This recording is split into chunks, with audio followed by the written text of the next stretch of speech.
నా భర్త మనసులో నన్ను మోసగత్తం చేసింది.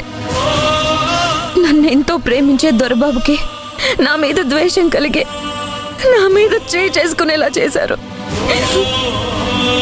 మీ బాధని నా బాధ అనుకున్నాను, మిమ్మల్ని గుడ్డిగా నమ్మాను.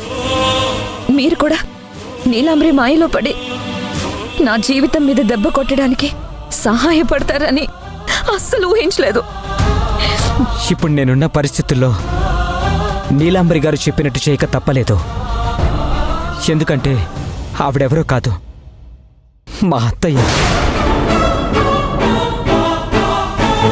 మరి ఈ విషయం నాకింతవరకు ఎందుకు చెప్పలేదు? చెప్పే సందర్భం రాలేదు, అందుకే మీతో చెప్పలేదు. మరి నీలాంబరి గారు మీ అత్తయ్య అయినప్పుడు శ్రావ్యని పెళ్లి చేసుకోవడానికి ఎందుకు ఇంత కష్టపడుతున్నారు? శ్రావ్య ఈ మధ్య మీ అత్తయ్య కొంగు పట్టుకొని తిరుగుతుంది. ఆమె ద్వారా శ్రావ్యను ఒప్పించి చిటికని వెళ్ళి పట్టుకొని 7 అడుగులు నడవచ్చు కదా. మా అత్తయ్యను ఒప్పించడం అంత ఈజీ కాదు, అందుకే ఆమె ద్వారా నేను ఏ ప్రయత్నం చేయలేదు. అది సరే, మీ ఇష్టం.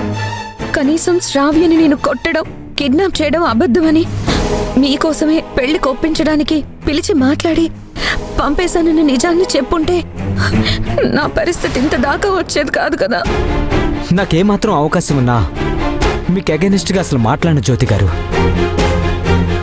మిమ్మల్ని కలిసి వెళ్ళాక శ్రావ్య వెళ్ళి మా అత్తయ్యని కలిసింది.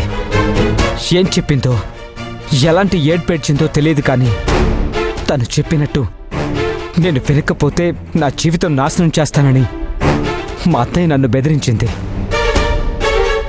ఆవిని దాటి నేను ఏ పని చేయలేను, అందుకే మీ గురించి అబద్ధం చెప్పాల్సి వచ్చింది.